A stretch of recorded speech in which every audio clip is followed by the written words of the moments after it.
आत्ता क्षणाची breaking news. दादरच्या हनुमान मंदिराबाहेर राडा झालेला आहे। किरीट सोमय्या हनुमान मंदिरात दाखल झालेत। सोमय्यांना पाहून उभाटा कार्यकर्ते आक्रमक झालेले आहेत। कार्यकर्त्यांनी सोमय्यांविरोधात जोरदार घोषणाबाजी केल्याचं कळतंय। दादरच्या हनुमान मंदिराबाहेर राडा झालेला आहे। किरीट सोमय्या हनुमान मंदिरात दाखल झालेत आणि सोमय्यांना पाहून उभाटा कार्यकर्ते आक्रमक झाले। त्यांनी त्यांच्या विरोधात म्हणजे किरीट सोमय्या यांच्या विरोधात जोरदार घोषणाबाजी केलेली आहे। 80 वर्ष जुनं असं हे हनुमान मंदिर, जे खरं तर दादर स्टेशनवर काम करणाऱ्या हमालांनी तिथल्या श्रमिक वर्गाने तयार केलेलं हे मंदिर, ज्या मंदिराच्या संदर्भात पाडकामाची नोटीस जी आहे किंवा ते मंदिर हटवण्याच्या संदर्भातली नोटीस 2 दिवसापूर्वी काढण्यात आलेली होती। ज्यावेळेस हा मुद्दा पुढे आला तेव्हा हिंदुत्व नेमकं कोण जपतंय याबद्दल उभाटा गटाकडनं भाजपवर टीका करण्यात आलेली होती। अधिक तपशील आपण जाणून घेणार आहोत। आमचे प्रतिनिधी कृष्णा आवटे आपल्या बरोबर आहेत। कृष्णा, किरीट सोमय्या दादरच्या हनुमान मंदिरात पोहोचले, नेमकं काय घडलं? नक्कीच पाहायला गेलं तर विशाल जे आहे, जे किरीट सोमय्या जे आहे भाजप नेते हे अगदी काही थोड्या वेळापूर्वी जे आहे ज्या दादर येथील हनुमान मंदिर येथे दर्शनासाठी आले आणि त्यानंतर देखील शिवसैनिक इथे अगदी थोड्या वेळा 5 वाजता जे आहे आदित्य ठाकरे देखील याच ठिकाणी येणार होते आणि त्याच वेळेस जे शिवसैनिक आणि संपूर्ण भाजप नेते जे आहेत किरीट सोमय्या यांना आणि ते एकीकडे पाहायला गेलं तर शिवसैनिक जे एकंदरीत जमा झालेलं सुरुवात पाहायला मिळाली आणि कुठून तरी शिवसैनिकाकडून देखील जे किरीट सोमय्या यांना सांगण्यात आलं की तुम्ही इथून जा, तुम्ही आता कशाला आलात, जेव्हा नोटीस देखील लागण्यात आली तेव्हा कुठे होता, तुम्ही आता का आला, असे देखील शिवसैनिक जे आहेत त्यांच्याकडून देखील वाच्यता करण्यात आली। त्यानंतर ज्या एकच पाहायला जे सगळीकडे जे आहे गदारोळ पाहायला मिळाला आणि त्यानंतर जे आहे किरीट सोमय्या असतील किंवा पोलीस प्रशासन असतील यांनी सर्वांना जे आहे शिवसैनिकांना थांबवत, जे आपण पाहायला गेलं तर शिवसैनिकांना अडवत आणि खरं तर किरीट सोमय्या यांना देखील ज्या आहेत चले जाव असे देखील सांगण्यात आले आणि पाहायला गेलं तर एकंदरीत याच संपूर्ण ज्या परिसरात जे आहे गोंधळाचं वातावरण निर्माण झालेलं पाहायला मिळालं। आता नेमकी काय परिस्थिती आहे? नक्कीच आता पाहायला गेलं तर किरीट सोमय्या देखील आता थेट या ठिकाणाहून जे आहेत निघालेले आहेत आणि कुठेतरी शिवसैनिक जे आहेत जमलेले आहेत त्यांच्याकडून थेट विरोध केलेला आहे की किरीट सोमय्या चले जाव अशा देखील घोषणा देण्यात आल्या किंवा अनेक जे आहेत हिंदुत्वाचं खोटं नाटक करत आहे अशा प्रकारच्या देखील घोषणा ज्या आहेत शिवसैनिकांकडून देण्यात आल्या आणि कुठेतरी पोलीस प्रशासन असेल पोलिसांकडून जे आहे संपूर्ण शांतता निर्माण करण्यात आणि शांतता किंवा जे आहेत शिवसैनिकांना कुठेतरी अडवण्याचा प्रयत्न जे आहेत या पोलीस प्रशासनाकडून करण्यात येत आहे। ज्यावेळेस किरीट सोमय्या तिथं पोहोचले त्यावेळी उभाटा गटाच्या कार्यकर्त्यांनी घोषणाबाजी करायला सुरुवात केली। कृष्णा, याला किरीट सोमय्यांच्या वतीने किंवा त्यांच्याबरोबर असणाऱ्या लोकांकडनं काही उत्तर देण्यात आलं का? कृष्णा, किरीट सोमय्या तिथे पोहोचले, उभाटा गटाच्या कार्यकर्त्यांनी त्यांच्या विरोधात घोषणाबाजी केली, याला किरीट सोमय्यांनी काही उत्तर दिलंय का? नाही, तरी पाहायला गेलं तर जे आहे शिवसैनिकाकडून घोषणाबाजी करण्यात आली त्यानंतर जे आहे किरीट सोमय्या यांनी कोणतेही वाच्यता न करता त्यांनी जे आहे ह्या ठिकाणाहून जे आहे पोलीस प्रशासन असेल किंवा या सर्वांकडून जे आहे मार्ग मोकळा करत किरीट सोमय्या या ठिकाणाहून निघालेले पाहायला मिळाले। अजूनही कार्यकर्ते, उभाटा कार्यकर्ते जे ते आक्रमक आहेत का?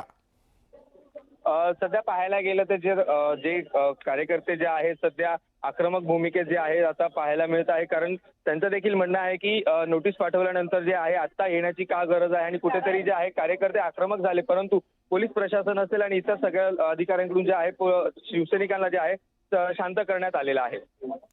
धन्यवाद श्रीकृष्ण या सगळ्या माहितीबद्दल। दादरच्या हनुमान मंदिराबाहेर राडा झाला। किरीट सोमय्या मंदिरात दाखल झाल्यानंतर सोमय्यांना पाहून उभाटा कार्यकर्ते आक्रमक झाले। त्या कार्यकर्त्यांनी सोमय्यांविरोधात जोरदार घोषणाबाजी केली। अधिक तपशील आपण जाणून घेणार आहोत। आमचे प्रतिनिधी श्रीकृष्ण आवटी आपल्या बरोबर आहेत। श्रीकृष्ण, पुन्हा एकदा आपल्या प्रेक्षकांसाठी, ज्यावेळेस किरीट सोमय्या तिथं पोहोचले तेव्हा नेमकं काय घडलं? नक्कीच जे आहे सकाळपासून या दादर हनुमान मंदिर येथे जे आहे अनेक नेते असतील, कार्यकर्ते असतील, या ठिकाणी जे आहे दर्शनासाठी यायला पाहायला मिळालं। कुठेतरी एकंदरीत आत्ताच सध्या जे आहे थोड्या वेळ पूर्वी जे आहे किरीट सोमय्या या मंदिरात जे आहे दाखल झाले आणि त्यानंतर जे आहे शिवसैनिक देखील याच ठिकाणी उपस्थित राहिले आणि पाहायला गेलं तर 5 वाजता जे आहे आदित्य ठाकरे याच मंदिरात दर्शन घेण्यासाठी उपस्थित आणि त्याच दरम्यान जे आहे शिवसैनिक देखील उपस्थित होते आणि याच ठिकाणी जे आहे पाहायला गेलं तर अगदी किरीट सोमय्या यांनी देखील दर्शन घेतल्यानंतर जे आहे अनेक शिवसैनिकांकडून जे जे आहे घोषणाबाजी करण्यात आली आणि त्यानंतर जे आहे आमच्या उद्धव ठाकरे साहेब यांच्याबद्दल देखील अपशब्द वापरण्यात आले असे देखील थेट त्यांनी आरोप केला आणि त्यानंतर जे आहे शिवसैनिक आक्रमक होताना आपल्याला पाहायला मिळेल आणि कुठेतरी जे आहे आज ते आपल्यासोबत याच संदर्भात अधिक बोलण्यासाठी जे आहे स्वतः शिवसैनिक उपस्थित आहेत. काय झालं, कशा प्रकारे जे आहे तुम्ही सांगाल. जे किरीट सोमय्या देखील या ठिकाणी दर्शनासाठी आले आणि त्या थोड्या वेळापूर्वी जे आहे आदित्य ठाकरे पण येणार आहेत, काय सांगा? साहेब तर येणारच आहेत. किरीट सोमय्या काय घाबरून पळाला असेल, बाकी त्याचं काय आहे?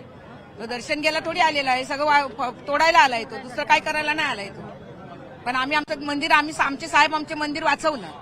आम्ही त्यासाठी आणि त्याच्यासाठी आम्ही साहेबांच्या, उद्धव साहेबांच्या, आदित्य साहेबांच्या पाठी आहोत. आम्ही आमचे उद्धव आमच्या मराठी माणसाच्या पाठीशी आहोत. आम्ही सगळे हिंदुत्व जपणारी माणसं आहोत. तेव्हा किरीट सोमय्या सारख्या माणसाला आम्ही भीत नसतो किंवा भिणार पण नाहीये, हे लक्षात ठेवा. आता मी बोले तर आपण पाहू शकतो जे आहे शिवसैनिक महिला शिवसैनिक जे आहेत जमा झाल्याने आपण पाहू शकतो त्यात मंदिराच्या बाहेर जे आहे जे शिवसेनेकडून बॅनरबाजी देखील करण्यात, दादर पूर्व हनुमान मंदिर आम्ही वाचवणार असं देखील आशयाचे बॅनर जे आहे शिवसेनेकडून लावण्यात आलेले आहे. आणि आपण पाहू शकतो एकंदरीत याच दादर परिसरात, हनुमान मंदिरा परिसरात जे आहे मोठ्या प्रमाणात पोलीस फौजफाटा असेल आणि मोठ्या प्रमाणात जे आहे शिवसैनिक देखील जमायला सुरुवात झाली. पाहायला गेलं तर थेट आपण शिवसैनिकांशी पुन्हा जे आहे शिवसैनिक यांच्याशी जाणून घेऊया नक्की काय घडलं आणि कशा प्रकारे काय सांगाल सर. किरीट सोमय्या देखील या ठिकाणी आहे, त्यानंतर तुम्ही घोषणाबाजी थेट सुरू केली, काय झालं नक्की, काय घडलं? घोषणाबाजी कधी केली ते त्यांनी उद्धव साहेबांबद्दल बोलला विरोधात, मग आम्ही काय गप्प बसणार? काय शिवसैनिक आहे, त्याला फक्त दर्शन घ्यायचं होतं, दर्शन घेऊन जायला पाहिजे होतं त्यांनी. उद्धव साहेबांच्या विरोधात बोलणं, आदित्य साहेबांच्या विरोधात, आम्ही काही वेडे आहेत का इकडे उभे राहिले म्हणून त्याला मी आवाज आला पहिला बाहेर हो इकडनं, नाही तर मी तुला आता मी घुसून आला म्हणून मी त्याला सांगितलं सरळ इथे दर्शन घ्या, दर्शन घेऊन निघून जा. त्यासाठी विरोध केला त्याला आम्ही. आणि त्याची लायकी नाही इकडे यायची पहिली गोष्ट म्हणजे. आणि तुम्ही लोकांनी त्याला नुसतं ते घेतलं, त्याने उद्धव साहेबांबद्दल बोलतोय, तुम्ही त्याच्या मीडियावर त्याला घेताय तुम्ही, मग आम्ही विरोधच करणार ना त्याला. आणि त्याची लायकी नाही कुठे फिरायची, आणि तो कुठेही गेला ना त्याला आता आम्ही विरोध करणार आहे. कुठेही गेला तरी उसको हम नांगड़ा बाबा बोलते हैं. हम लोग आज शांति से यहाँ पे खड़े हैं, आराम से हो गया, दर्शन किया, मंदिर है, सब लोग दर्शन कर सकते हैं. उसने क्या किया, उद्धव जी का जब नाम लिया तभी हम लोग को गुस्सा है. उद्धव जी के बोलने लायक नहीं, उनका उद्धव जी का पैर का नाखून भी नहीं है वो आदमी, और उद्धव जी के बारे में बोल रहा है, तब हम लोग को गुस्सा है. उद्धव जी के बराबर कैसा बोल सकते हो? वो नहीं बोल सकता ना उद्धव जी के बराबर. बरोबर पाहायला गेलं तर शिवसैनिक जे आहे आक्रमक झालेले आपल्याला पाहायला मिळालेले आहेत. आणि कुठेतरी यांचा देखील विरोध असं सांगण्यात येत आहे की शिवसैनिकांपैकी उद्धव साहेबांबद्दल आम्ही एकही शब्द ऐकून घेणार नाही असं देखील सांगण्यात येत आहे. आणखीन काही शिवसैनिक आहे सर, काय सांगाल कशा प्रकारे जे आहे या ठिकाणी पाहायला गेलं तर अनेक महिला देखील या ठिकाणी आहेत, आपण थेट त्यांच्याशीच जाणून घेऊयात. काय सांगाल या ठिकाणी शिवसैनिक जे आहे मोठ्या प्रमाणात आक्रमक? मॅडम बोला. काय झालं? मगाशी बोलली मी त्यांच्याशी, बोलली. ओके. तर पाहायला बरं, गेलं कार्यकर्त्यांच्या भावना ज्या आहेत त्या व्यक्त होताना दिसत आहेत. उबाटा गटाचे कार्यकर्ते आक्रमक झालेले आहेत. किरीट सोमय्या जिथे कुठे जातील तिथे आम्ही त्यांना विरोध करू अशी भूमिका त्यांनी घेतली आहे. यानंतर वेळ झाली इथं ब्रेक घेऊयात. पहा फक्त न्यूज 18 लोकमत.